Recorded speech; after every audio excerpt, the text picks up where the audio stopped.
Okay, thank you, everyone. We are beginning our second round today that'll go till 6:30. On this panel, we have appearing in their own capacity, Mark Sandler, as an individual chair of the Alliance of Canadians Combating Anti-Semitism. Hi, Mark. From the Canadian Teachers Federation, Cassandra Hallett, Director General. From the Network of Engaged Canadian Academics, Carrie Cogan, Professor, Deirdre Butler, Associate Professor.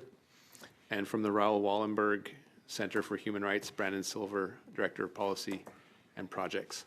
Again, just brief reminder that you have 5 minutes each. Just try to keep it to that. We have a little more time today, but there's a lot of you, and I think we're all eager to hear your testimony and have some interaction. There's a lot of back and forth. I'm trying to keep it dynamic between the people questioning and the witnesses, but if it gets a little out of hand, I'll ask you to direct the questions through me just to make sure that we maintain decorum and so that we can get complete answers from the witnesses today that have spent a lot of time to get here and prepared accordingly.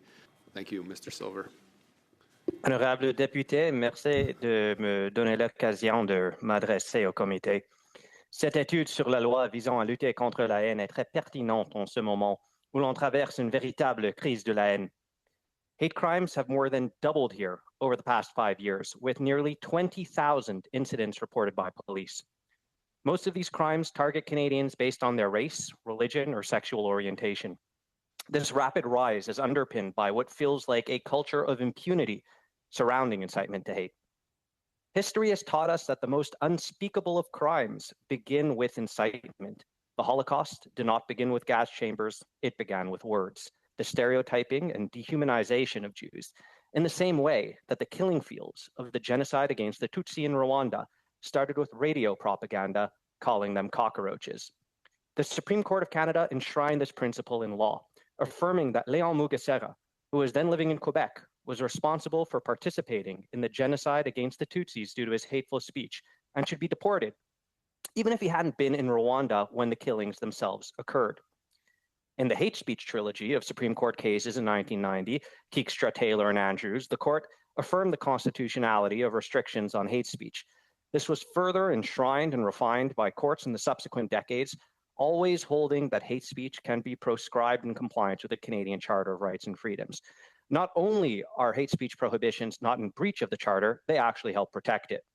Hate is an assault on the inherent dignity of the person, on the equal dignity of all people, on the right of minorities to protection from group vilifying hate, and on Canada's international treaty obligations. There is no right to use one's freedom of expression to infringe upon the rights of others. The Combating Hate Act makes a meaningful contribution to protecting Canadians and promoting human rights in the face of rising hate crime. The provisions on hate symbols and the targeting of community institutions are particularly important as a matter of principle and policy. Banning the willful promotion of hatred against an identifiable group by displaying specific Nazi or terrorist hate symbols in public addresses a leading form of incitement today. These hate symbols represent violence and are anti-democratic in nature. Such expression vilifies and excludes targeted minorities, incites harm against them, and undermines broader human rights norms. Neo-Nazism and any of the designated terrorist groups are a danger to Canadians. Their hate symbols send a clear message. A Nazi symbol tells Holocaust survivors they are not safe or equal in Canada and encourages white supremacists to act against them. The ISIS flag tells Yazidis and minority Muslim survivors of terrorist atrocities such as the Ahmadiyyas and Ismailis that they are targets in Canada and encourages Islamist extremists to act against them. These are hate groups that murder, maim, and menace Canadians and seek to dismantle democracy. That is what their symbols represent. Criminalizing the intimidation or the impeding of access to a community institution associated with a minority group, such as a daycare, seniors' residence, or place of worship, protects the freedoms of vulnerable people.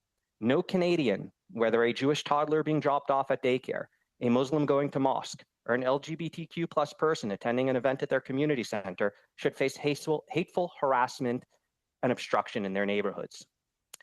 Now, there are always legitimate legal debates surrounding any legislation being proposed. However, saying that one's constituents cannot express themselves without resorting to willfully promoting hate in Nazi or terrorist symbols or obstructing access for vulnerable groups to their crucial communal institutions says much about the nature of their intended expression.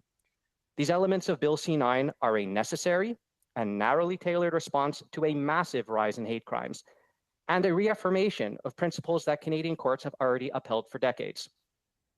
But to truly effectively combat hate crime, legislation must be followed by government leadership. The Prime Minister and his cabinet ministers should make it a habit to visit victims, offer them comfort, and to immediately and unequivocally condemn hate crimes when they occur.